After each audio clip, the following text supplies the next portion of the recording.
Bittensor is like the invention of the combustion engine, right? It's like a profound step function change. I very strongly believe we are going to be in a world very soon where IP no longer matters. Copyright law is extinct, no longer matters. And the whole notion of intellectual property would be an arcane, almost an oxymoronic concept, principally because of AI. Bitcoin solved this for human error and inflationary currency, and Bittensor solves this for basically dumb equity offerings or selfish equity or greedy equity offerings. Bittensor is the replacement of capitalism. It's like what you just said, JJ. It's the replacement of venture capital, and it's going to save, just in this one richest example, it's going to save $10 billion in venture capital. So, JJ, one thing that we've talked before, which is that everybody compares Bittensor, Tau, whatever, to Bitcoin, and the comparison is very correct. There's 21 million tokens. There's a halving approximately every 4 years. There's one coming up. It's going to be the first halving for Tau. It's going to be incredible. I've already written about it as a huge major catalyst for Tau. And the one area where I would say Bittensor is even better than Bitcoin is that Bitcoin has one very specific incentive mechanism. It incentivizes people to use enormous amounts of electricity to calculate all these math calculations so that they can validate transactions, which is great because Bitcoin's a currency. But Bittensor abstracts away the incentive mechanism so that subnet owners can define their own incentives to solve their problems and incentivize miners to solve their specific, usually AI-specific problems. So like Bitcoin could simply be a subnet of Bittensor, but it wouldn't be as easy for Bittensor to be a sub part of Bitcoin. Correct. Yeah, in fact, it would be impossible for Bittensor to be a part of the Bitcoin blockchain. And I think you're exactly correct. Bitcoin is the inspiration for Bittensor's design, but Bittensor abstracts it, it generalizes it, it makes it applicable to any useful work, essentially. So Bitcoin introduced and pioneered this notion of proof of work, right? You prove that there's some computation happening that was done by a human, but ultimately was calculated by a computer solving this cryptographic hash, this SHA-256 hash. And if you solve it at a certain level of difficulty that is both probabilistic, meaning you have to guess the correct hash range and depth on the block that happens to be mined, the cryptographic hash is actually deterministically verifiable, which means you can actually mathematically prove that the proof of the work actually occurred. The interesting thing about Bittensor is it basically takes those ideas, proof of work, decentralized, permissionless competition for that particular proof of work, that computation, and the consensus making of verifying the block. Bitcoin vertically integrates all those things. Bitcoin does it in one single system. What Bittensor does is it generalizes and disaggregates those three things that Bitcoin invented, right? The incentive mechanism, which is like, what is the competition? What are you incentivizing people to do? The second thing is, how do you actually prove that the work was done? And the third thing is, what is the result of producing that work? For Bitcoin, it's a digital ledger that it serves as basically a transaction database for essentially scarce digital representations or scarce values, scarce transactions. It's digital scarcity. This is the notion that Bitcoin really created digital scarcity. This is extremely profound in the history of computing. And that's a really big deal. Bittensor basically says, let's take those ideas, but abstract and generalize them for any type of computation or any type of digital commodity. And Bittensor has been extremely successful at a couple things. It's still proving itself out in a few other areas, but it's been extremely successful at basically creating a playground for basically user-generated incentive mechanisms. Kind of like how YouTube allowed people to do user-generated content, where you can upload a video and the sum total of humanity is basically the data generation source for the YouTube data set. Bittensor basically does that for incentives, user-generated incentives. So really profound. The closest thing we have to that in the world for humanity is this thing called capitalism and startups.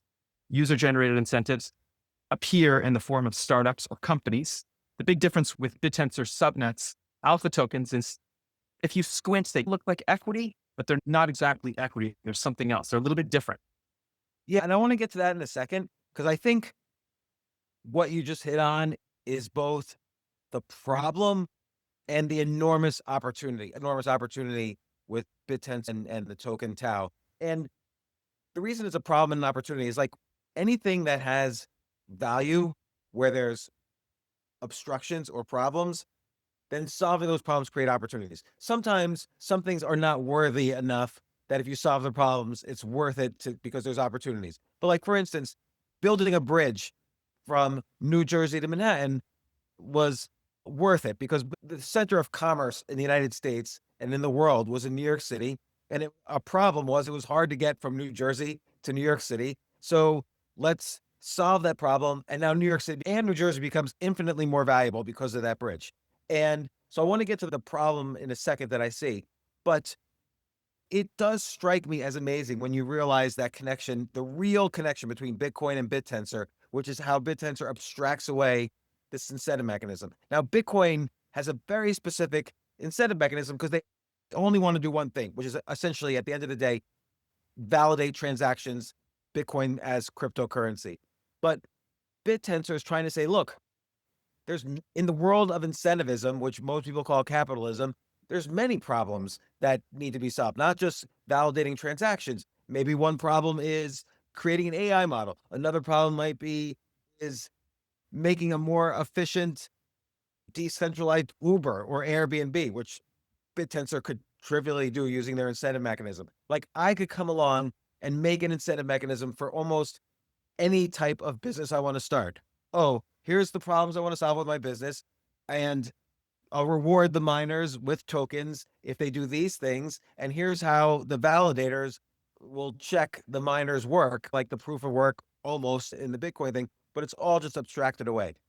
And I reward them with these alpha mechanisms. So it's a great way to define the incentives of my subnet's alpha mechanism. The question is, what other demand, what other intrinsic demand should there be for alpha, which actually then determines their value? Like Bitcoin tokens actually have no value unless you believe the story that Bitcoin is a cryptocurrency. And fortunately, enough people have believed it that now it's worth $2 trillion. So a lot of the thing about currency is whether you believe the story of currency enough that you ascribe value to it. And all the value of the incentive mechanism was such with Bitcoin that people said, yes, this is worthy of valuing as a currency. But with the alpha tokens, it's not, people compare the valuations of subnets to the valuations of the comparable centralized AI companies, but they're not equity. If the subnet gets sold, and if I'm a token holder, if it hasn't been specified in the incentives, then I won't benefit if the subnet gets acquired, if the company behind the subnet gets acquired. Or if the subnet has revenues, I don't necessarily benefit from that subnet's revenues either. So people need to be aware of that as speculators, which subnets offer better incentives for token holders than which other subnets. But I think the subnet owners also need to be more aware that if they want to incentivize miners better, they need to figure out a way to not just incentivize miners, but also a way to give value to their tokens. Maybe make the token attached.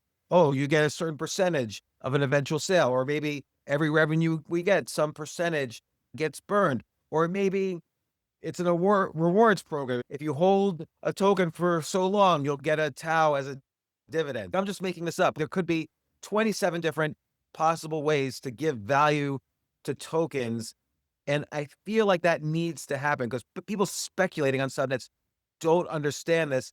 And if we fix this problem, and I say we because you're like the gatekeeper of the code. So if we fix this problem, all the alpha tokens across the Bittensor network are going to multiply in value by 10, 20, 100.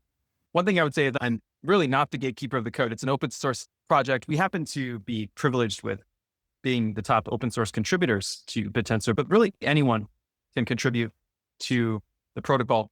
One thing that you said really jumped out to me, which is how do we get alpha tokens to be viewed as like in long-term value-oriented sort of representation of the production of the subnet's value. And I was actually having a conversation with one of the top 3 cryptocurrency exchanges earlier today.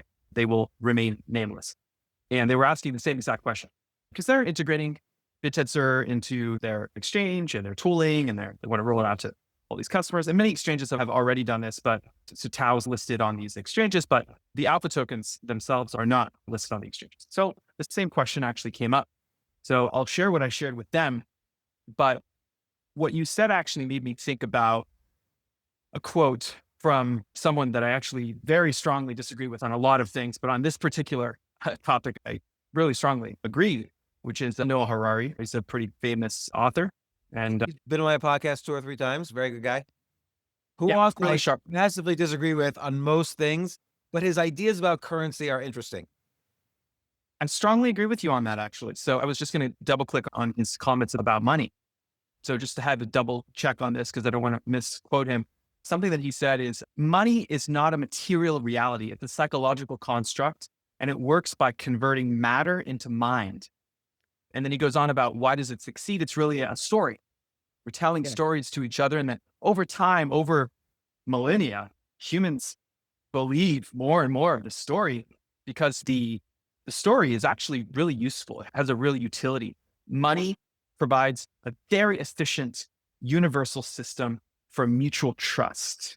And Yuval actually argues that money is the most successful universal system for trust ever devised.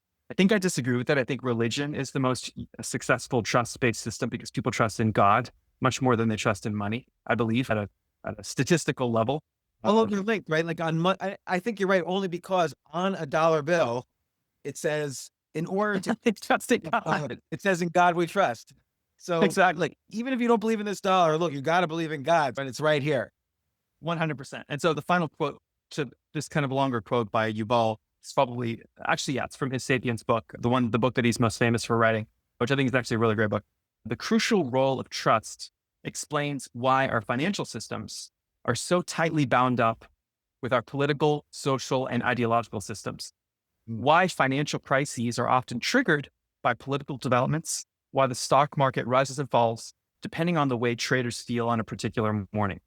And I really believe that these observations that Yuval is making are very applicable to essentially any value representation that humans would invent, right? And so you have to think fundamentally, what is a cryptocurrency? Cryptocurrency is a value representation. It represents value in perhaps, I would argue, a more granular way than is possible to represent value using something like fiat currency, right? Because you can be mathematically precise. You can implement mathematical guarantees. You just have so much more granularity and expressiveness with a cryptocurrency than you do with a fiat currency. The really interesting question, though, to go to Bittensor and to your question is like, how do these alpha tokens actually start to inspire similar levels of trust in terms of their attachment to the commodity? So like subnet 4, Targon, like how does the subnet 4 alpha get connected to the commodity being produced by Targon, which is like compute aggregation, serverless compute? How does subnet 3, Templar, distributed training, how does that alpha token get connected to the distributed training runs happening on that subnet? Ridges, how does subnet 62's alpha token get connected to people hill climbing the SWE benchmark and producing better and better models that are better at coding? How does that actually happen? And my answer to the cryptocurrency exchange earlier, I think, is my best current mental framework for this. So I'll share this with you. And I think I may have actually shared this in previous podcasts, some of the 8 hours of podcast content we've created together, James. So it's okay to repeat. I'll repeat, which is one of the things you have to do over time as a person, is repeat yourself thousands of times throughout your life, maybe millions of times. So just like Bitcoin is valued using, I think, 3 primary dimensions, Bittensor alpha tokens are similarly valued. So what are these 3 dimensions? Bittensor's value and its price discovery, essentially its pricing, is a function of speculation being one dimension, right? Just people speculating on it. Yeah. Another dimension is store of value. So people think of it as an alternative to gold or other similar assets. And the third dimension is the Bitcoin usage or adoption as an actual alternative to fiat currency, right? As a medium of exchange, as a currency. Those three things are very different. They're somewhat interrelated and they can somewhat be viewed as relevant to each other, but they're quite different. Speculation is really people making guesses about the potential intrinsic or non-intrinsic value of something. The store of value piece is how durable and reliable is that technology in relation to the dollar or the renminbi or the yen or other major currencies that humans have invented that have stayed around for hundreds of years. The dollar is 250 years old pretty soon, so that other currencies are much older. The dollar is actually pretty young. And then the third thing, store of value, gold has been around for thousands of years, right? And the totality of the mined gold in the world and some rough buffer for potential future gold that could be mined, I believe is around $30 trillion.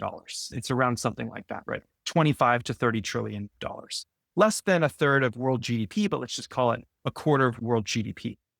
And so that's where people start to go and say, wow, if gold can actually be a viable, just on the gold dimension, store of value, SOV, just on the SOV dimension, if it can replace gold, we have another 10x because Bitcoin is 2.5 trillion currently. So 10x would be 25 trillion. That's just store of value. A lot of people say this. A lot of people are like, oh, minimum, replace gold as store of value, it's the 10x. We're going to $1 million. $1 million per Bitcoin minimum. That does not include if it starts to replace fiat currency. Fiat currency is a $150 trillion asset, right? So 1.5x world GDP. That's much more substantial, right? So then we start to go and hear things from people like Michael Saylor that say, which by the way, I actually agree with this, Bitcoin is going to 20 million per token by 2045, right? Something like that. I think he's actually on the record for saying this pretty recently. And then the third thing that people really don't like to talk about too much, but it's just a fundamental reality. This is like not a bad thing. This is called free speech at the end of the day. Speculation is a really big factor for price discovery of any asset. Speculation is a really big factor. It never goes away. It never goes away. VCs speculate on the value of a startup and they give it really high valuation multiples. People buying wedding rings speculate on the emotional value of the diamond ring for their partner and they give it a gigantic premium. The whole diamond market is basically a joke right now because we can synthesize staked diamonds that are identical in quality to the diamonds that are produced under volcanoes or whatever. I don't know where diamonds are produced. And so there's so many of these interesting speculative markets that it's not like they're evil. It's not like they're like malicious. It's just that humans have these interesting ways of going and pricing things based on speculation. So what I would say to alpha tokens is, and I know this might be a little frustrating for people to hear, but this is in fact the way all assets are initially priced. 100% speculation, right? All of the alpha tokens today on Bittensor, I would say are, in terms of being weighted based on the value discovery, I would say 90% of it is speculation. 90%. Now, it's not malicious speculation. Some of it actually might be like scannies, slash degen, very short-term speculation. But a lot of it is actually optimistic, value-oriented speculation in terms of what you mentioned. Some of these commodities being produced could actually be very disruptive to conventional markets. There's a big question about when and how they get monetized and how that value gets represented back in the alpha, and then how the alpha then starts to be, going back to how Bitcoin is valued, either a medium of exchange or it's going to be probably some combination, a store of value for the commodity that the subnet produces. And that's what my view is. My view is that in the next 1 to 2 years, we're going to start to see some really interesting signs of alpha tokens being viewed and traded as mediums of exchange or stores of value for the commodities being produced by the subnets. I agree, mostly because I think that has to happen to keep the miners incentivized, to keep the speculators incentivized, because before the speculation comes the story. Like initially, Satoshi Nakamoto makes Bitcoin because after the global financial crisis, he's frustrated with central government intervention, basically human error, changing the value of the dollars in his pocket without his permission. And so Bitcoin, kind of this, the rules are in code. No humans can intervene to change the value of Bitcoin. There's no arbitrary inflation. It's deflationary. And so he created a system which he basically said, this is the story of a currency. And then speculation starts when you and I either believe or not believe, oh, yes, he's right. This is a story about currency. And I believe it is. So I'm going to buy Bitcoin. You believe it's not, maybe. So you would sell Bitcoin. And then we start speculating, oh, okay, there's $150 trillion of currency. It's going to hit some percent. Like we start telling each other stories. People go on CNBC and say there's $30 trillion worth of gold. It's at the very least a store of value. So we all are exchanging stories to try to either move the value up or move the value down among speculators. And the alpha tokens, the story I'm hearing is that a lot of people believe it's like equity and subnets are like companies. Cursor, which is owned by Anthropic and is used to use AI to make code and does about 75% on these benchmark tests, that's raised billions and billions of dollars because AI to make code is extremely valuable. We spoke about this last week. You mentioned Google and Microsoft has fired thousands of programmers because of Cursor.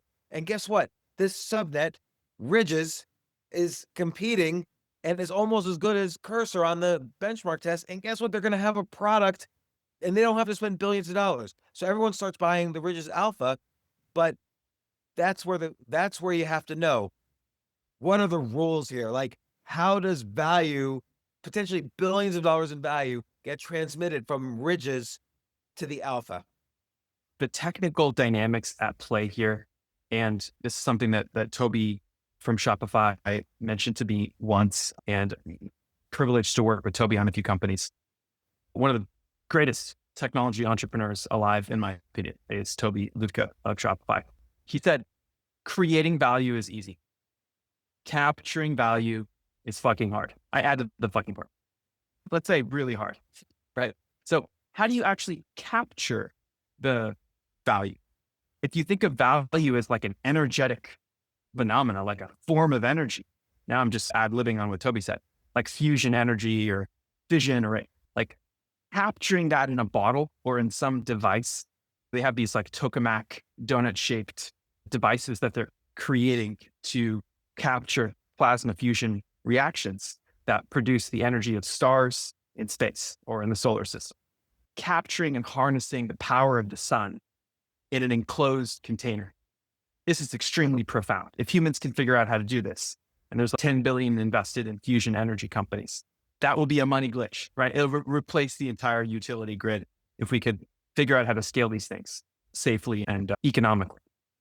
So that's how I would think about value representation in the form of companies, or really anything, could even be a cryptocurrency, is how do you create the mechanisms for being able to capture the value sustainably for some set of participants? I think what we're most familiar with in terms of the set of participants that care most about value capture are these people called shareholders, right? People who hold shares and stocks in companies. The interesting thing about Bittensor subnet is it basically reinvents the notion of shares, of stocks, of company equity in a permissionless, decentralized, and programmatically verifiable manner. That is extremely exciting, and there's a very big deal.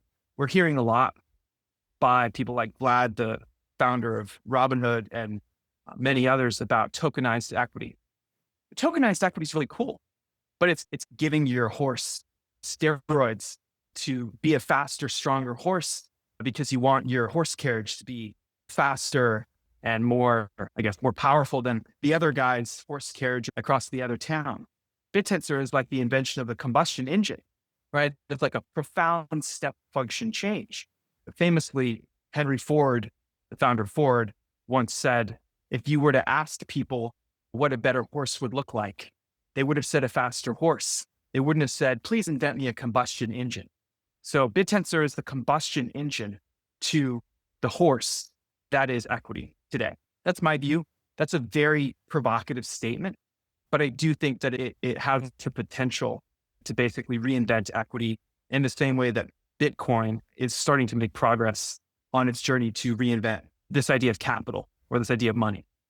But it's tricky because the thing about equity, and I feel like this is almost sacrilegious because equity is common in a centralized world, right?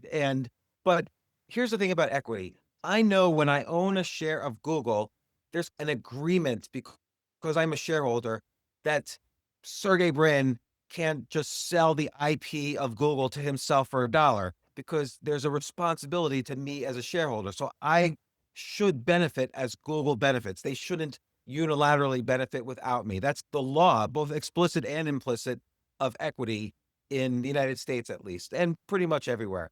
And the question is, like, for instance, I'm not saying Ridges is doing this, is just an example, but Ridges could say, okay, we've got all the technology. Now we're going to make a product we're going to own in a different company, and that's going to be where we financially benefit. And well, sure, we'll keep incentivizing the miners with tokens. Eventually, they'll realize what they're doing and they'll stop mining for us, and then everything's going to go to hell. But whatever, maybe we don't realize, like, at some point, each subnet has to link their success to the success of their token holders. Now, sometimes, like, cryptos often are not companies. They don't get acquired. Take Aave, AVE, and I mentioned this a little last week. Aave is a crypto token used for lending against other cryptocurrencies. And until recently, the Aave token was useless. But then about 3 or 4 months ago, they put in the rule that on their governance, they all voted, I guess, everybody's staking Aave. They said, okay, Aave is now going to start sharing profits of their loans with everybody who stakes Aave. So now the Aave token it moved up in value. It has value. I would want to own Aave cheap because as their lending grows, I'll get more and more share of their revenues. So that's great. And that's enough to incentivize Aave holders. It's growing with the stablecoin industry, which is growing by 10x. So Aave holders say, okay, long term, I believe this story. They're going to generate a lot of profits. I will share in that. Maybe we could even advise or tell subnet holders, here are some good, given what you do for your subnet, here's a great way for you to incentivize miners. Like something has to happen to make sure subnet owners are aware. They will simply 10, 20, 100x the value of their alpha tokens if they create a need for people to hold it for more than an hour. Correct. That's so true. And the fascinating and the very exciting thing, but I also think it represents challenges and difficulties, is that there are almost an infinite number of ways to create those mechanisms for long-term capturing value. One thing that you said that's, I think, really interesting that jumps out to me about equity is Google, right? You were talking about Google. Google has this IP. People view Google as this cash cow. They've created these free internet services. I heard a statistic recently that was pretty mind-blowing, which is 25% of humans alive on the planet use at least 6, I think it's actually 7 different Google products. There's only one company on the planet with that level of penetration and like adoption. It's crazy. So obviously Google Search, YouTube, Gmail, like probably a few others, right? This is just really impressive. And they're free services. They're freely available. They're permissionless to some extent, right? But you have to give your data. So it's actually not really permissionless because you need to give up something in order to actually get value from their services, but still an incredible company. And they print cash to a level that they can basically, even without people holding their stock and believing that Google's going to ship more great products, they've printed so much cash that they do this thing called share buybacks at such an enormous scale where they just buy back their stock. They buy back more of their own company to a level of tens or hundreds of billions of dollars every year or so. And this provides more upward pressure on their stock. By the way, really amazingly, and this is so incredibly profound, I'm pretty shocked people don't talk about it more. The value of Bitcoin's circulating market cap, not its FDV, it's pretty close because all the Bitcoins are almost in circulation. But the value of Bitcoin's market cap surpassed the value of Alphabet, which is not just Google Search. It's Google Search, YouTube, right? Waymo, everything. $2.5 trillion, right? This is just so incredibly profound. And Bitcoin does not have a board of directors. Bitcoin does not have a CEO. Bitcoin doesn't do share buybacks. Bitcoin does not trap your data and monetize your data without your permission, right? Bitcoin doesn't censor transactions, right? So it's just extremely profound how successful the Bitcoin network has been in a truly permissionless and incentive-driven manner. And again, going back to equity, I think the big difference with equity and Bittensor alpha tokens is equity is permissioned, highly permissioned, and it's like a blank canvas, right? You and I can create a company that has 1 billion shares, and we own some of those shares up front. We can just give some to ourselves, And then if we want to raise some money, we basically tell this story. It's a really interesting story that we convince people our company's going to be worth all this money in the future. And so we're going to give you 5% of this fantastic company run by James and JJ and for The $1 billion. the self-driving time machine. So Yeah, worth, exactly. it's worth at least $2 quadrillion. Minimum. And we raise all this capital, but then we don't ship the time machine. Oh no, companies don't ship products all the time. But what did we benefit from? We raised all this capital. Wow, that's amazing. BitTensor, it does not work that way. It would be impossible to do that. The only way you would be able to capture so much capital and tau staked to your alpha token is if people had some sort of crazy irrational level of exuberance and speculation about your ability to perform. But guess what? If you don't perform, they unstake their capital from you. It's a liquid market. It's a purely liquid market. And so if you don't perform to the expectations that you set, it's almost like the most hardcore, intense way of doing capitalism. Like your expectations have to be very precise. And if you don't meet up to shipping against those expectations, it doesn't actually attract long-term, durable holders to your assets. Another thing you mentioned is IP. I want to make a couple comments about IP. I very strongly believe we are going to be in a world very soon where IP no longer matters. Copyright law is extinct, no longer matters. And the whole notion of intellectual property would be an arcane, almost an oxymoronic concept, principally because of AI. We're entering a world where these AI models are getting so good that anyone can go and interact with them and produce identical representations of fully copyrighted content with small modifications, and boom, any source code that you would want, any content that you would want, basically any content. The notion of IP, intellectual property, is invented in service of slowing the rate of innovation. It exists in service of slowing the rate of innovation. The opposite of IP, and a lot of people don't really know this, but it's fundamentally true. The inverse opposite of IP is this thing called open source. And open source was invented and created by a gentleman named Richard Stallman in the early 80s. It was originally called free software. And over time, it became more and more popular, even outside of the auspices of source code. So now it's actually elevated beyond source code. You can apply open source to AI models. You can apply open source to data, to images, to content, to books. There's Creative Commons, right? So there's all these interesting ways of basically saying, I want to actually create legal frameworks that guarantee my content will never be trapped in the sort of bounds of this thing called IP, intellectual property. And that's where I think the world is headed over the next few decades is we will view IP as a kind of a slowing of the rate of innovation and progress. And we will want to eliminate it as much as possible.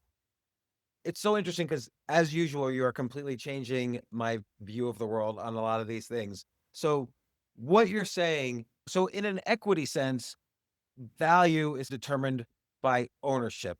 Like Google owns a bunch of things and shareholders in part benefit because they can't just give those things to themselves and walk away and steal the assets of the company.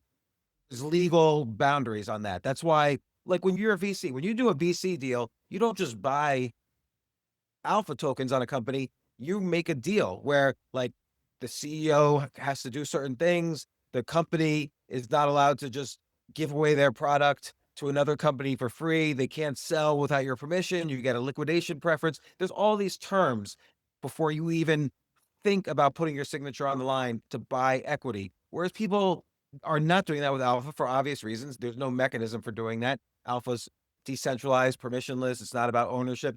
But here's the real thing that you're convincing me of is that all of that dumb contract value, as opposed to smart contract, that dumb contract value that a company has. Oh, Google owns Waymo. So if Waymo benefits Google share, like that's all determined by dumb contracts.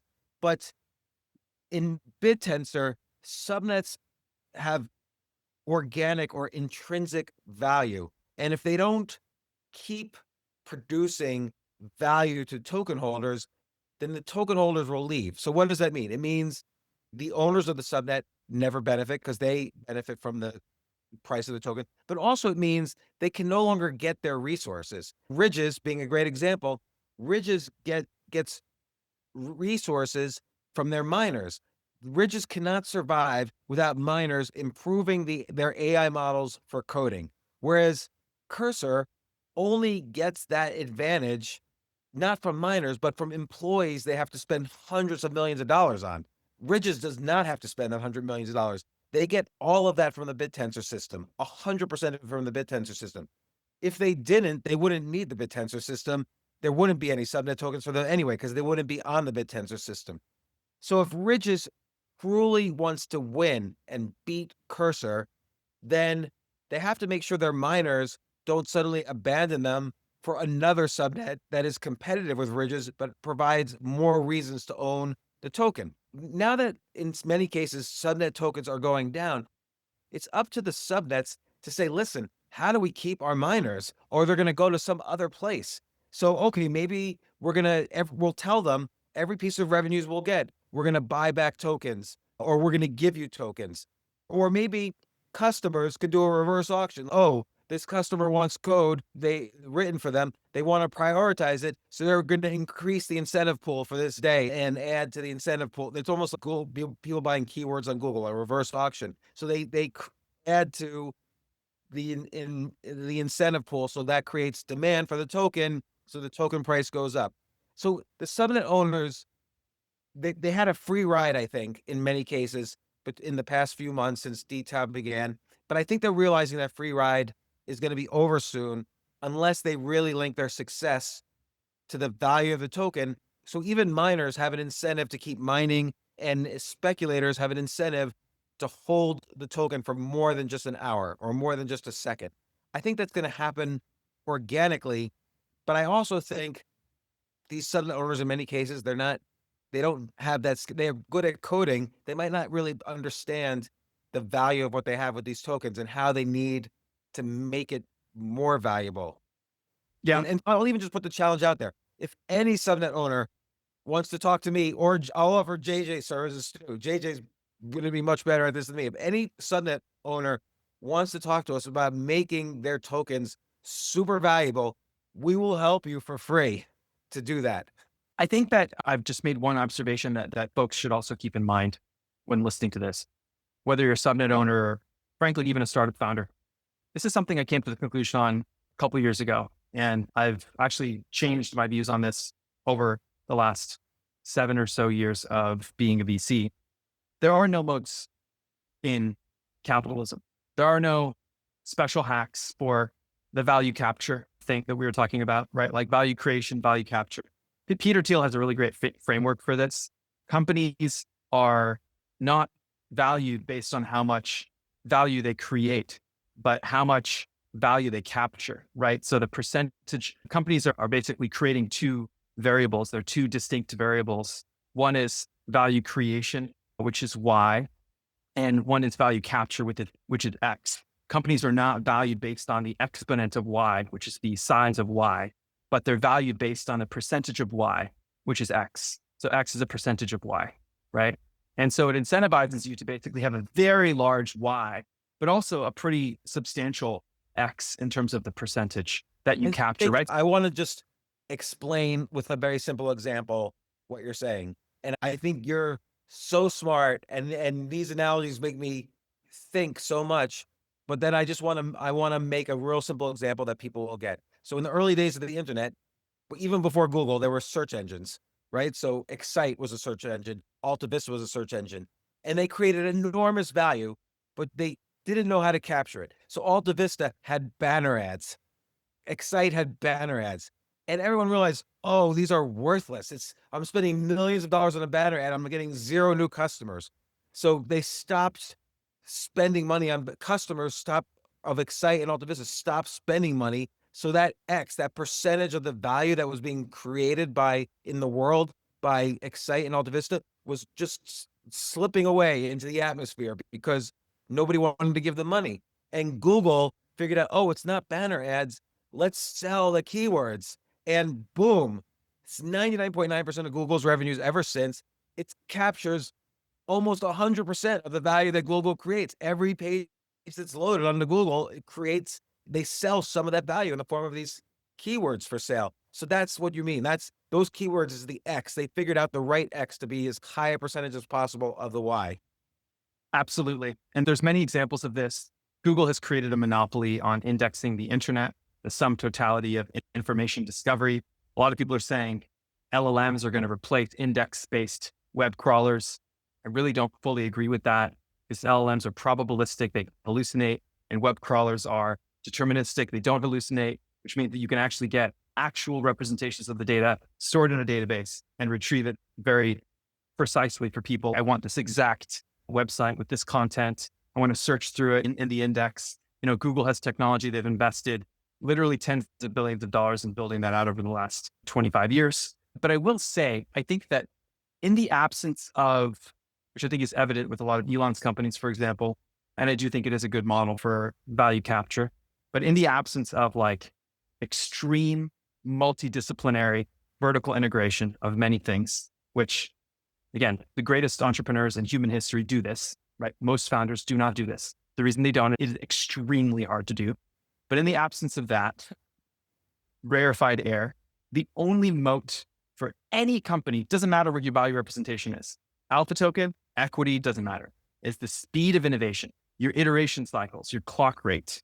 There's a thing called an OODA loop, observe, orient, decide, act. This came out of Second World War. Fighter pilots, I believe in the UK, were creating mechanisms that would evaluate which fighter pilots would be more successful. It's the speed at which they go from observing, orienting, deciding, and acting on an objective function. And that's basically simplified as iteration, the speed at which you learn and iterate. And for startups and for companies, it's the speed at which you ship and improve your product. And so this is just one observation I've made in my investing career is like the companies that I've had the best success in investing in are led by founders that relentlessly ship, and they don't care about IP. They don't care about defending their inventions. They don't care about, I made this special thing and that's going to be the money printer for us. What they care about is relentlessly executing and improving the quality of their product. And if you can do that while also vertically integrating a lot of things like Tesla and Apple and many other companies have done in history, then you're most likely going to create a multi-trillion-dollar company if your market's big enough, obviously. And so that's what I think is the future of value durability is speed of innovation. It's not IP. It's not like how many patents do you have and how many proprietary pieces of technology have you built. It's really speed of improvement. Famously, Elon went on the record, I believe, being interviewed by the famous talk show host in Southern California with all the cars. I forget his name, but Elon is like, patents are for the weak. Patents are for the weak. And we open sourced all of our patents recently. Anyone can take a look at them and rip us off. Have at it. We want the industry to make progress on electrification of self-driving cars. Really awesome. No problem. We are going to out-innovate because we execute at a speed that no one can catch up with. That's really important. So I agree. So value creation has never been about, ultimately at the end of the day, and this is going back to Warren Buffett's mentor, Benjamin Graham, is that you value a company based on what you personally are going to see from it versus other investments that you could have been in. So I'll see more, like Amazon did not have profits for 17 years, but shareholders were happy owning the stock because they believed the story, and the story turned out to be true, that Amazon would eventually generate and distribute enormous amount of profits. They would either distribute it as a dividend, a share buyback, or reapplying it to innovate more so that in the future they could generate more profits. And so this is another big mistake that speculators and alpha tokens make. They say, oh, if the emissions for rewards are greater than the revenues, then the token's going to go down. No, that is not true. If the promise of revenues is to eventually return some or all of those revenues in some form or other to token holders, then people will hold tokens if they're cheap. Yeah. Because later on, they're going to be a lot more expensive because there's going to be an enormous when it's too expensive to buy, there's going to be enormous numbers of profits being generated. So that's the way to think about it. For JJ, like you said, there's a lot of ways to structure it so that those revenues can be distributed in the future or something to token holders. And if subnets don't do it, it's not that they will lose the speculators. The speculators are on the same side as the miners. They'll lose the miners. And you have to care about the miners because they create all your resources. Correct. And it is also true that miners speculate also, right? Like they mine the commodity and maybe they have to sell some of what they earned through mining to pay for their hard costs. By the way, sell pressure on Bitcoin is notoriously extremely high. Miners sell usually almost the vast majority of their Bitcoin in a lot of cases to recoup their costs, but also generate some profits. A lot of the top Bitcoin miners don't do that. But what people don't actually recognize is those companies have raised enormous amounts of capital in the form of equity or debt to be able to afford to not sell the Bitcoin. But the cost of earning that Bitcoin is actually reflected in their liabilities of equity and debt obligations. So this is not good. In the context of Bitcoin, the mining operation is very energy expensive, right? Electricity bills are really high for Bitcoin miners. On Bittensor, each commodity is different. On Bittensor, each commodity might require some electricity. Many of them require zero electricity. On Bittensor, there's a lot of subnets that don't require any compute. All you need to do is provide data or algorithms or something very, very lightweight. There's a subnet called Bitcast that rewards people for creating educational content about Bittensor. I love Bitcast. That's pretty cool. By the way, Bitcast is one of my favorite subnets because it's not just about Bittensor. The ad agency is $1.1 trillion per year. I could be Crest. We've talked about this before. I could be Crest toothpaste and I can go to Bitcast and say, I need a bunch of YouTube videos about Crest toothpaste. And suddenly the Bitcast replaces Crest's ad agency. Yeah. It's such a great use case of decentralization and permission. 100%. I don't need Crest permission now to make an ad for Crest, and I could still benefit from it through the award. And now my argument to them is Crest should partly incentivize the miners to work on their projects. So you can have all these brands competing by demanding the incentive tokens so that they can have the most subnet tokens to incentivize the miners. That would drive the token price up incredibly. By the way, someone said something earlier, I think it might have been you, James, about the alpha tokens price is correcting. I'm pretty sure this chart is going up and to the right here. This is the Bitcast alpha token. Also, and you know what? I bet you when it started spiking up, the day you and I spoke about it on Tau Pod episode 2 and released that episode. I think that's true. I think that's true right around this time frame. By the way, how much of the Bitcast alpha do we have? I think we create a lot of Bittensor content. Actually, I've talked to Bitcast about this. They want to know if I always think we want to be independent. I don't even say sponsored by Tau Synergies or anything like that here. We've just been doing this out of love, and I don't want to say we're doing this. Other people should absolutely use Bitcast. But by the way, Bitcast, and I've told them this, they should absolutely go to ad agencies and get the ad agencies' clients. So that's their big market. That's the $1 trillion market. Bittensor subnets, tiny market. Crest toothpaste, huge market. Absolutely. And then use Crest toothpaste or other major brands to boost your alpha token. Make it so that they compete with each other. The brands compete with each other to get the intention of your miners by buying alpha tokens for those miners. Then your token is 100x from here.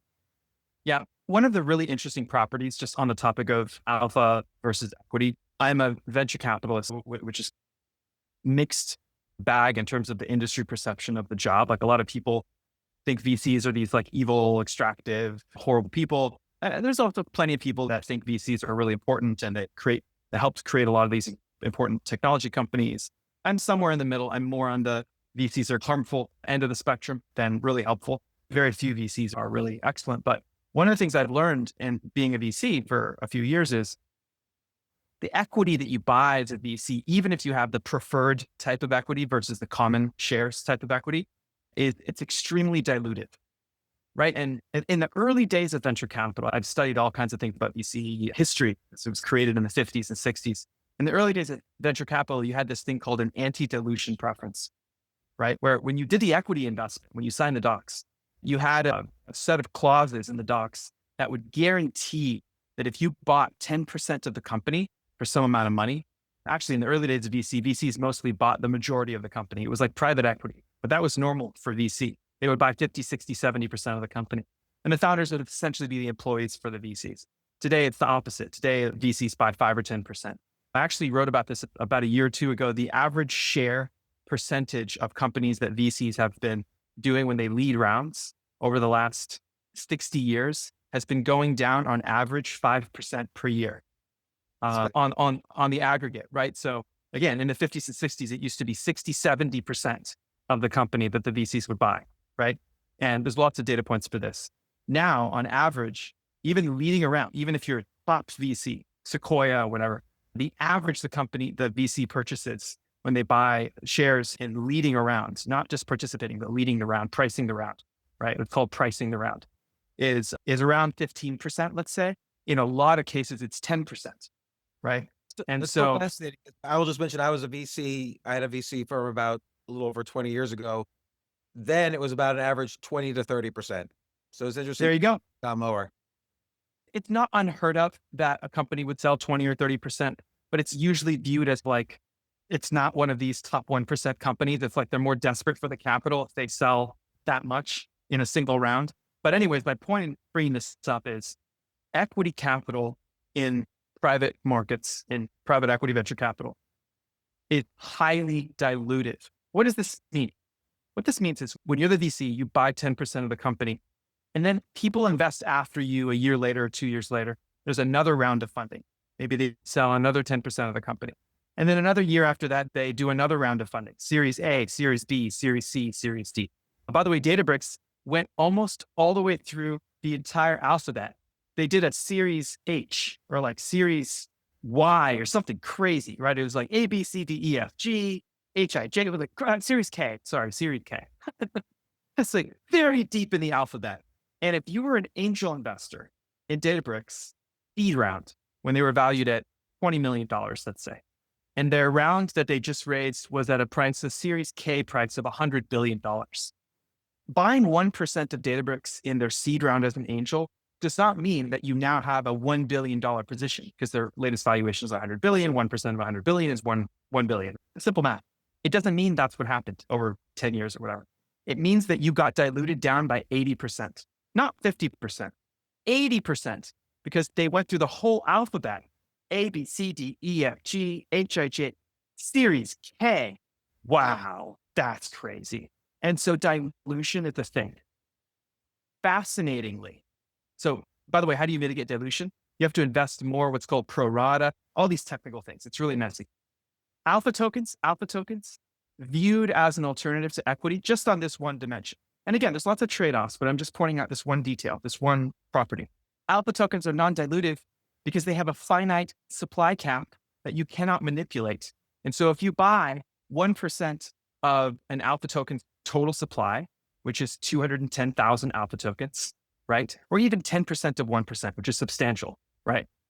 You will never get diluted down relative to the total value of the assets. That is really incredible. That is profoundly impressive and an amazing feature. By the way, VCs would love this. You're totally right. This, in a way, this is what I've been looking for. This is what makes the alpha tokens better than owning the equity.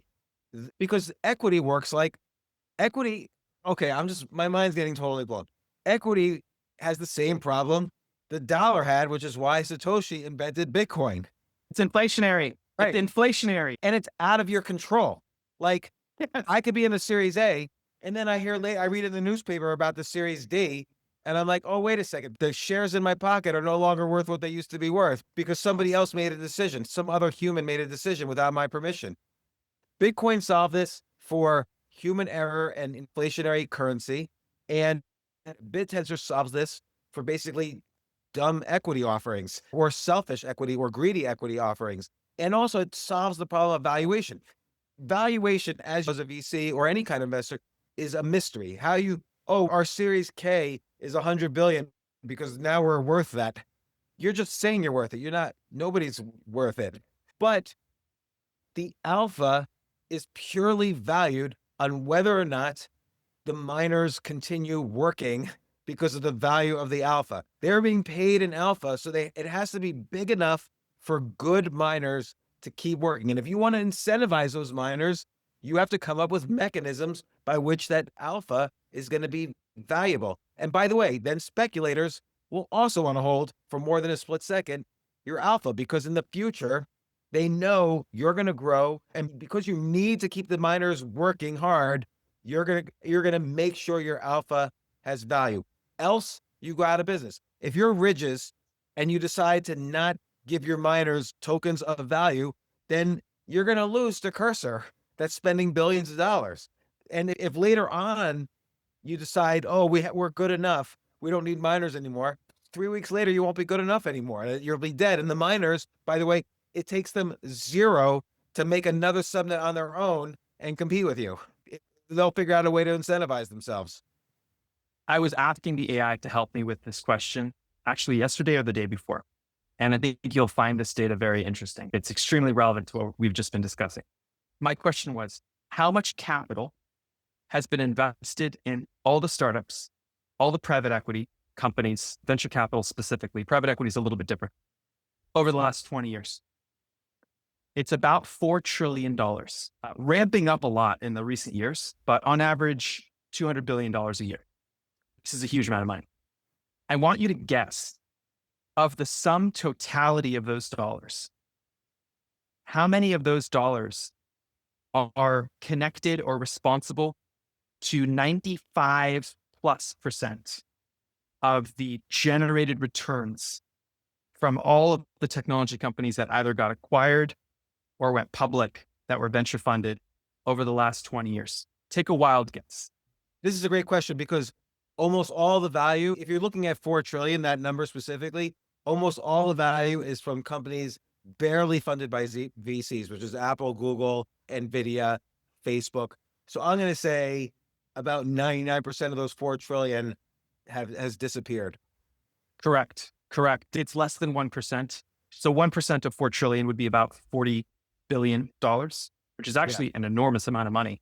It's much less than $40 billion invested. That has produced more than 95%. It probably is 99% of the venture capital produced returns over that time frame. And by the way, I'm not including Apple and Nvidia and stuff like that in this calculation, just referring to the companies that were seed or Series A and onwards funded by VCs over the last 20 years. Okay. 99% of the capital invested either went to zero or it didn't return the capital. Wow, this is a gigantic amount of money. Now let's look at Bittensor. Bittensor, when viewed as a replacement or an alternative to venture capital, even in its current extremely early, nascent, buggy, early stages of development, is 10 times more effective than venture capital, 10 times. And I'll give you some data to make this assertion.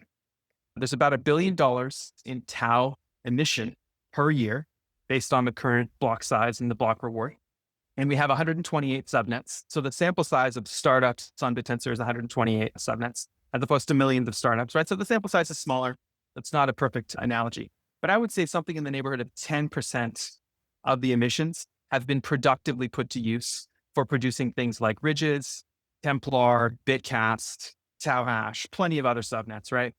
I'm just on a long list, so 10 or so, maybe 15 subnets that are like, wow, very promising. The incentive mechanism is like working better and better. They're iterating on it, right? And then a lot of the other subnets are definitely either scammy or they're not run by really high quality teams, et cetera. By the way, very similar to startups. But again, look at the venture capital ecosystem, and not all startups raise venture capital. In fact, the vast majority do not. Just the ones that did. The effectiveness of each dollar of venture capital is only $1 out of $100 invested. So you can expect to flush down the toilet $99 of the $100 that you invest. And maybe if you're lucky, $1 of every $100 that you invest will actually produce outstanding returns. I'm proud to say that our statistics are much better at OSS Capital, principally because I have smaller funds and I think we have a much more narrow thesis. We're not generalists, perhaps other reasons, but venture capital as an asset class massively underperforms S&P and public indexes for this reason. It is a horribly lossy, error-prone way of creating innovation and doing this thing called capitalism. And I would argue that we have better approaches that we can use. And I think Bittensor is an absolutely phenomenal emergence of one of these approaches. let me ask you about Ridges, because I don't know how their incentives work. Like, given that decentralized anything eventually scales better than centralized anything, just because Facebook has to spend $250 million for an employee, whereas decentralized, it just scales until it's better and bigger. And that's what's going to happen with all the Bittensor subnets. But Ridges is going to surpass Cursor in capabilities, and they'll have a product that programmers use to write code using AI, and Ridges is going to be great. But they're going to have to keep the miners and thus the speculators of their alpha tokens incentivized. So what are they going to do? Are they going to buy back tokens? Are they going to burn tokens? Are they going to have customers buy tokens to incentivize the miners? What will Ridges do to make their token higher, other than just everybody speculating, but there's no real connection between the alpha and the company? So I'm sharing my screen now, and let's just get everyone on the same page. So this is Ridges. They have a really nice front end, nice website called ridges.ai. It's incentivized agentic trading. What it is technically is a coding subnet that basically incentivizes people to build these AI models that get better and better at writing code, doing programming, and building software. And so if you look at their solved questions, they outline all of these evaluations, what are called evals, that have very high levels of accuracy from the miners. There's been thousands of miners on Ridges. This one has 8,000 runs. Many of these benchmarks have thousands and thousands of runs. They have a really nice detailed payout structure. They've paid out $644,000 in their alpha token, which is 30,000 of their alpha token. And they have done that across thousands of miners, like I mentioned. Look at the alpha token data. Obviously, this is a very impressive chart. They have 2,500 people that hold the alpha. We're looking at Tau app here. Now, I'm going to go over to Anthropic's website now. Anthropic released Claude 4 earlier this year in May of 2025. Here's a table that outlines the performance of Claude 4, Opus 4, Sonnet 4 on what's called SWE-bench. This SWE benchmark is the industry gold standard, like the SAT test, or like one of these great standardized tests that the AI ecosystem uses to basically evaluate whether these AI models are human level or superhuman level at programming. And you can see as they get higher and higher in these benchmarks, they compare themselves to these other providers, OpenAI, Gemini from Google, right? Now, SWE-bench verified here gives you the percentile of accuracy of SWE-bench. There's 72.5 on SWE-bench in Opus 4 and 72.7 on SWE-bench in Sonnet 4. Now let's go back to Ridges and let's look at the statistics on their network. And you'll be able to see here that they are at 68.32% on SWE-bench. This is extremely impressive. This is extremely impressive. When we spoke about them 2 weeks ago, I think it was like at 62. Like they've been going up They've been going up very consistently, and they have detailed formulas for how they actually measure this. You can see 45 days ago, their coverage was 0, which was July 18th. They started with miners producing results around 30%, 32, 36, 30, 41, 56, 58. In the last basically 2 or 3 weeks, they've gone from 40%, less than 40%, August 10th. Today, we're August 28th, to they just cracked 69% today. 69%. They are literally almost state of the art. And again, I want to emphasize things for people. Total payouts on Ridges to the miners for this commodity, total payouts is $644,000. I can tell you categorically that Anthropic has spent hundreds of millions of dollars building Claude at a level of SWE-bench accuracy that is nominally better than the models on Ridges. To your question, this is really important. We need Ridges to monetize the models and to build a badass product like a Cursor or like an IDE extension or some programmer interface that basically encapsulates those models and packages them in a great product experience so that people will pay for access to that model with a subscription, right? $50 a month, $100 a month, whatever it is. And they take that revenue and they basically buy back the Ridges alpha token, but they also need a way to protect the value representation of those models being produced by Ridges so that the Ridges subnet team can best monetize those models. We don't yet have perfect answers to that. And I think What do there's you a mean lot of protect? things that the Ridges. So if the models are open source, it's theoretically possible that anyone could take those models and then build a great product around. And it's actually quite widely known that the models in and of themselves are not how you monetize. The models are commodities, right? The way you monetize is by taking the models and packaging them into some domain specific application. So for example, what TikTok does with their recommender feed is they take a neural network model and they package it in with all the data, the users, and the product experience, and they deliver to you something that basically gets you addicted going like this for 15 hours straight, right? That's a great product. Unfortunately, it's very toxic, but it's a great product. That's why ByteDance is worth $330 billion. The same is true with good recommendations on Google for more accurate ad placements. Same is true on things like Cursor, where you're talking to the model and has all these really great features and convenience kind of interfaces. But the model itself, it might actually be available somewhere else. But what Cursor's done is they've delivered a really great user experience. It's all packaging and user experience. At the end of the day, people buy products because they have great packaging and great user experiences. It's not just the raw ingredient. You're not going to buy a Tesla because you're in love with lithium ion, right? People don't do that. They're not like, oh, lithium ion is so amazing.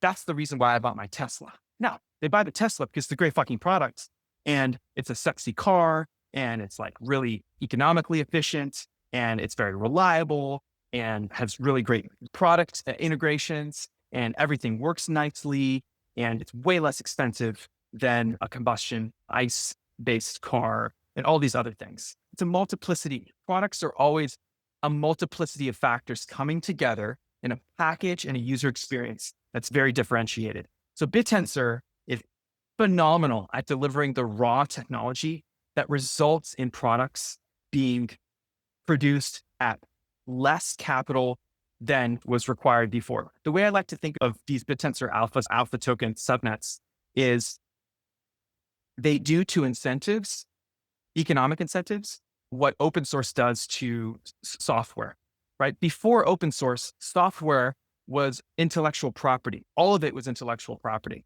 right? You had to basically pay for the software. And actually, even before open source, like the software was actually delivered to you, people didn't really think it had any value. They were like, us, it's just like software. I'm going to buy it with my IBM mainframe thing. Like you could see the software, but people didn't really have this notion of being able to protect it. And then Bill Gates wrote this letter to hobbyists in 1972 that said, look, we're writing this source code. We need to make the software IP and we need to make it proprietary and we need to create licensing for the software. Of course, Richard Stallman hated this and was like, that's evil. We need to create this thing called open source. So Bittensor basically does to economic incentives what open source has done to software. And what has open source done to software? Massively accelerated the rate of innovation, the rate of universal adoption, and the rate of trust and security of those incentives that produce technology. Bittensor is doing this for economic incentives, but we're still waiting to discover how value is represented back into the alpha tokens. I'm very optimistic that we'll be able to figure that out. Yeah, I think we totally can. I think this conversation has actually changed my views a lot on how easy it's going to be. Because again, take Ridges. They cannot survive unless they figure this out because the miners will leave. It's like you said, the code is already there. So the miners could just take it and start another subnet unless Ridges communicates value, captures value, and communicates it back sooner rather than later to the miners. If I think, oh, I see, if I'm a miner on Ridges and I see, oh, they're making this product and they're all having big parties on their yachts now and I'm working hard mining, I'm going to leave unless my alpha token goes up in value. The alpha token I'm rewarded. So is Ridges doing anything yet? Have they? I think they should. I think all these subnets should eventually do it in smart contracts, like on the chain, which is to say, look, yes, we're going to take every dollar from this product or some percentage, and we're going to give it to the top 5 miners, or we're going to buy back tokens, or whatever else it is. They need to start announcing this now so that miners are attracted to the best miners are attracted to work on their subnets. I totally agree. Yeah, I think that there's from some conversations I've had with the Ridges team, I think they're going to be making some pretty exciting announcements pretty soon. They're still in this stage where they want to completely saturate the benchmark, which they have the trajectory to be doing, which again is truly a monumental achievement. Looking at how you can actually build a model that reaches the level of accuracy and performance of something like Claude Code, which by the way, these coding models, just so that people understand, they are printing money. They're absolutely printing money. Like Anthropic, a third of their revenue, a third of all of Anthropic's revenue, which is a company and their equity valued at almost $200 billion, right? A third of their revenue is coding, Claude Code, a third. And the Bittensor subnet run by 5 people paying out $600,000 has produced a model as accurate. And Anthropic has spent hundreds of millions of dollars building this out. So it just completely changes the perception of where the real intrinsic value actually is. And I think it's a beautiful thing. I agree. And look, I feel each week we're checking new boxes on why Tau is going to hit a price of 20,000, 50,000, 100,000. And this is not even about shilling. I've said this before. It's not about shilling Tau. Tau is going to go up with or without us.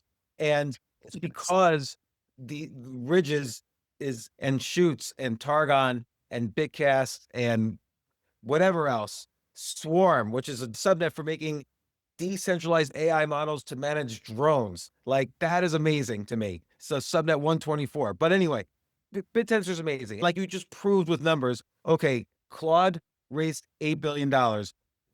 Ridges, $624,000 was needed to build a model almost there, and it eventually exceeded. Like, God, it is just phenomenal. Now, only last box to check, and then there's going to be other catalysts, but the last box to check is, okay, our subnet, and this is going to happen. Subnet owners are aware they need the miners. They are nothing without the miners. The miners only benefit if the value of the token rises. That is within the control of the best performing subnets. And it's just a matter of, I can guarantee you every announcement that every subnet makes that increases the story of why you would want to own their alpha, it's going to see multiples of return in the alpha token. And then, by the way, it's all a feedback loop. Like, it's all the price of Tau is going to rise, because this is the one question Wall Street people ask me is, what's the connection between the alpha and equity? This is the only question they ask now. Answer that question, and I think we did answer it. At least I'm answered now. Answer that question. That's it. It's game over. And then, of course, there's the halving. There's the subnet cap, which you increase it from 128 to 256. It's millions of dollars in demand for the Tau token. At the exact moment that supply will be going down, it's just everything is in place. I don't know. A friend of mine was telling me when I was first starting Tau X, the Tau Synergies, which is this public treasury company, a friend of mine said, "Oh no, don't do Tau, do Hyperliquid. No one understands Tau." And I'm like, Hyperliquid is a 50-to-1 leveraged exchange with a bunch of degenerate gamblers on there. Like, how is that really going to add 100x value to the world? So anybody investing in it will feel good about themselves and make a lot of money. Okay, maybe for weird insurance purposes, you need that kind of leverage. I don't know, but whatever. It's just an exchange. We know what an exchange is. Bittensor is the replacement of capitalism. So it's like what you just said, JJ. It's the replacement of venture capital, and it's going to save, just in this one Ridges example, it's going to save $10 billion in venture capital. Yes, correct. Who loses that $10 billion, by the way? It's the California Teachers Association. It's the Auto Workers Union. Those are the investors. Correct. University endowments, Harvard, Stanford, Columbia, Yale, Princeton. Let them lose it. I'm okay if they lose. That's fine. No, I think you're so vividly clear about this, James, and it's really impressive. A lot of people don't see that as clearly, and so I commend you. But it is true. I didn't see it clearly this morning. It's only after this conversation.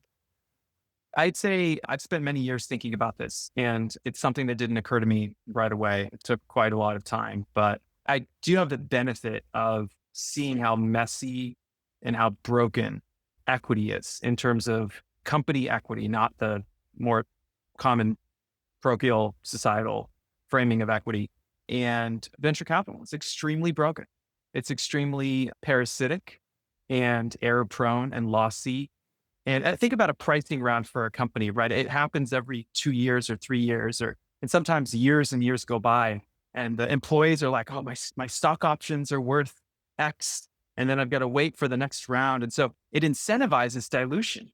It incentivizes the founders to go and think, well, if I want to go and tell my employees that their options are more valuable, I need to go back to Sandhill Road and raise venture capital dollars at a higher valuation. This is literally insane. This is insane. The fundamental purpose of companies is to create durable, long-term, profitable revenue. That's the purpose of companies. It's to create huge amounts of value, but you have no sustainability without long-term, durable, profitable revenue. So that's how I think about these top subnets is like, they're going to have to disrupt industries. They're going to have to disintermediate monopolies. And by doing that, we have this really beautiful notion called creative destruction. When you massively create value and you disrupt previous economic models, you're doing what's called creative destruction. You're creating value, but you're destroying toxic representations of value in the process, and therefore doing what's called a wealth transfer. You're doing a wealth transfer from really messy, broken ways of capturing value to newer, more sustainable, more abundant ways of capturing value. And I think that's what Bittensor is doing. And it's not only that they're motivated to create these revenues through this creative destruction, but they also have to always be aware, and I'm repeating myself, but they also have to be always aware that they're getting that revenue off of the backs of their miners. And if they don't continually be creative about how they're motivating miners, then other subnets will. This is why the subnet cap has to rise, actually, is because there has to be motivation for the current subnets to prevent their miners from creating their own subnets to compete. And you do that by having the most rewarding tokens, the tokens that are, the miners are more motivated to stick around for the subnet tokens than start their own subnets, because the miners have the code. Correct. They could their own subnets. Yes. Yeah. The Milton Friedman way of thinking about the reward function for companies is maximizing shareholder value. The more modern version of that on Bittensor would be maximizing alpha holder value. How do you maximize alpha holder value? You have to create flywheels that represent the value of your commodity back into the alpha. You have to do that. So it's a great thing, because then what happens is, if I'm an owner of the alpha tokens, I'm putting myself in the same shoes as the miners. Like, I'm paying for my tokens, they're working for their tokens, but we're both in the same way, in the same boat. And there's not like all these different categories of preferred equity structure where one class of preferred could screw the other class and everybody's fighting each other inside the same company. We're all on the same side. And even the owners, again, I'm going to stop repeating after this, but they can't screw the miners or they have no company. So it's all got to be aligned. But I would challenge you, JJ, is that, and you could do what you want, of course, but before you go buy the next equity piece in a subnet, I would buy the alpha tokens. Yeah, I think it's true. I think I agree with you.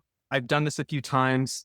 The way that I rationalize to myself about how that would work is perhaps the most equitable, aligned way of doing it is if the company that we're investing in has ownership over the subnet share of the alpha, and then we would get accordingly, we would get the percentage of that symmetrical with the value of the equity, right? So if we buy 10% of a company or 20% of a company, implicitly, we're going to get 10 or 20% of their alpha share, which I think is a fair deal. There could be a way where we could just basically buy the same amount of alpha, but I think to be more charitable and kind to equity here for a second, company equity, I don't think it's going to go away. I don't think it's going to go away tomorrow. I don't think it's going to go away in maybe decades. You could say the same thing about the US dollar or fiat currencies, right? I think that there's going to be a heterogeneity, a coexistence, right?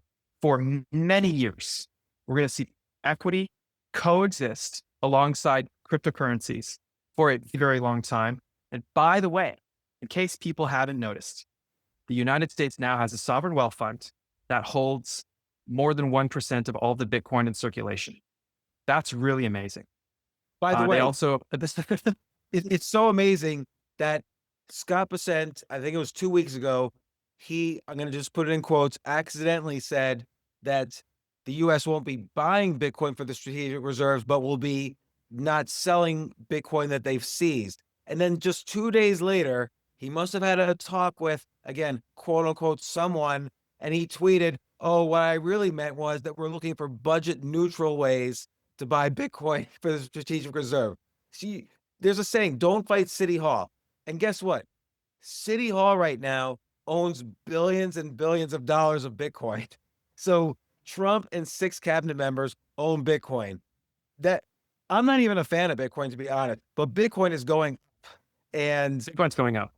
by the way, Totally agree. so far, all the best tokens, Ethereum, Bittensor, and others go up a lot, even a lot more when Bitcoin goes up. Like Ethereum now has caught up and gone beyond where in terms of percentage wise in the past year. So it's going to be a very interesting next year. I don't care if, Bitcoin's down today or Bittensor went from 460 to 329 in the past week.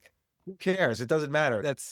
Yes, crypto's volatile because the rewards are great. So that's common in all emerging asset classes in history. So that's not a big deal. Totally agree. But it's it's gonna be an interesting next few weeks and months because you're gonna have the Tau halving.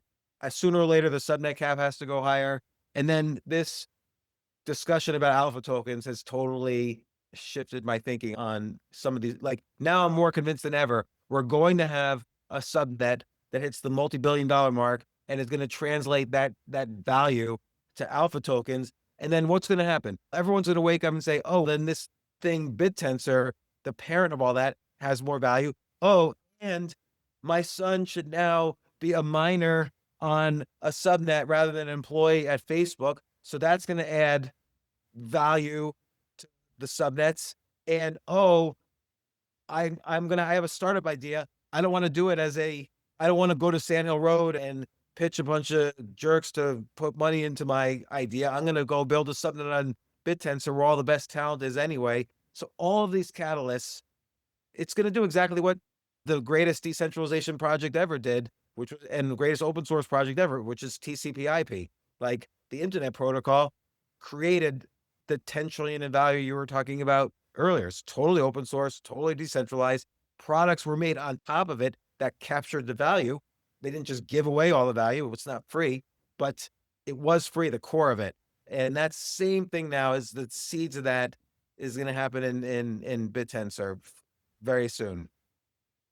Bittensor is permissionless equity compensation, not equity compensation in the way that startups offer stock options or public companies give their employees stock-based compensation, but in terms of your ability to be paid and rewarded in that alpha token. Equity is permissioned. Private equity is extremely permissioned. Public equity is also permissioned. Anyone can buy public equity. Actually, I do think that there are age limits to buying public equity. I think you have to be a certain age and a lot of regulations there. Private equity, you have to be accredited. You have to actually, and I think these laws are going to go away, by the way. I think that's the trend. I think over time, private equity accreditation laws will go away. That's the trend line, I think, is reducing regulation constraints. But the same issue exists. Equity compensation is extremely permissioned. You have to interview with the company. They have to agree to hire you. They have to give you the equity. You have to vest the equity. You have to wait for the casino probability of whether the company works out to even realize your equity, right? With alpha tokens, you don't need to ask anyone's permission to mine the subnet. You don't need to work for someone to mine the subnet. You don't need to clock into the job to earn the alpha token. You can do it in real time, asynchronously, whenever you want, right? Now, on Ridges, I posted this a week or so ago.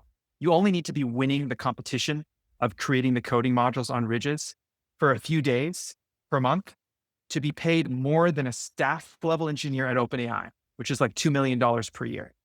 You only need to be working a few days a month to be making more than that as a top miner on Ridges, which is one subnet on Bittensor out of 100 plus subnets.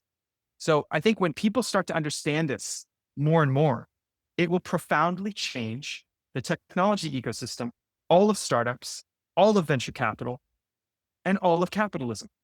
Yeah. I don't even like the word capitalism that much. because it really is incentivism. It's how all the incentives are working. And you're right.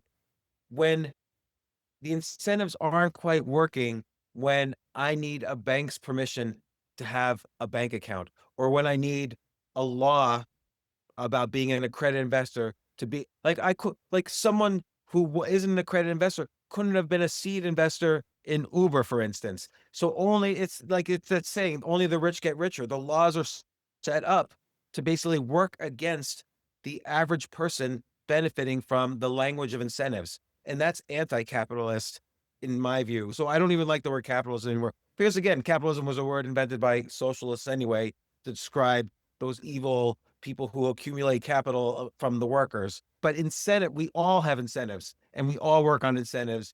And pure incentivism does away with a lot of these meaningless laws. Now, have you ever seen the TV show Pawn Stars? Yeah, I think so. Many years ago.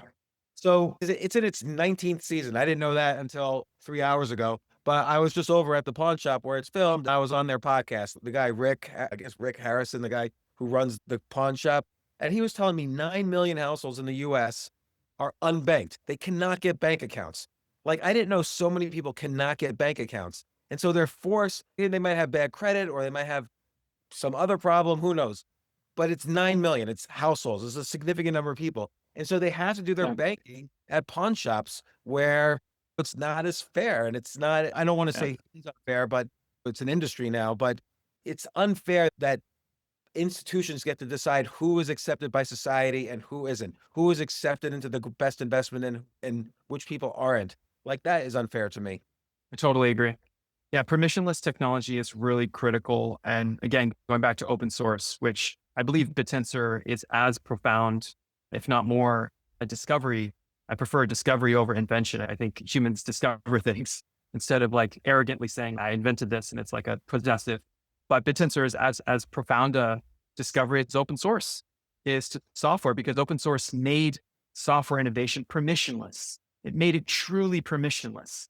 You don't need to go get someone's permission to go and contribute or to change something or to run it or to modify it. You just go and do it. And that turbocharged and exponentially increased the rate of innovation. And the rate of innovation is really important. A lot of people think that this is just like an automatic thing, like innovation just happens on its own. No, people need to wake up in the morning and decide to innovate. And there's friction. They encounter roadblocks along the way. There's a lot of things that get in the way of doing something new and interesting and innovative and different. And to the extent that you can eliminate all of that friction will massively increase prosperity and abundance for our species. This is like really important stuff. And so that's why Bittensor is so important. And look at the friction you just described, like Claude versus Ridges, billions of dollars raised versus $600,000 needed. That's amazing. So I want to reiterate and JJ, another great episode. I feel like you're so smart. I have to almost just take the little points here and there and try to just expand on them and shine light on them so people really see. I hope people really see what some of the amazing things you're saying. And if any subnet out there wants to just brainstorm about the value they are providing their tokens, feel free, just email me, altitude@gmail.com, and we'll be happy to talk to you. I want to talk to you. We all want to talk to you about how you can increase the value of the incentives that you're offering through your alpha tokens. Just free advice. You could just brainstorm. And then if anyone wants to write articles about any subnet, any Bittensor related item, or even just your personal story, like why you got involved in this, what parts of this do you use, this whole system to use? Again, altitude@gmail.com. I'll put it on taodaily.io, which is a new publication we're launching next week, just to talk about Tao. Think of it like as a coin desk for Tao. And Awesome. anything else? Anything else you want to add? No, it's always a pleasure doing this, James. And yeah, I can't wait till the next one. And I'll see you next week in Toronto at Google Toronto for the Tao event there. I'm looking forward to it.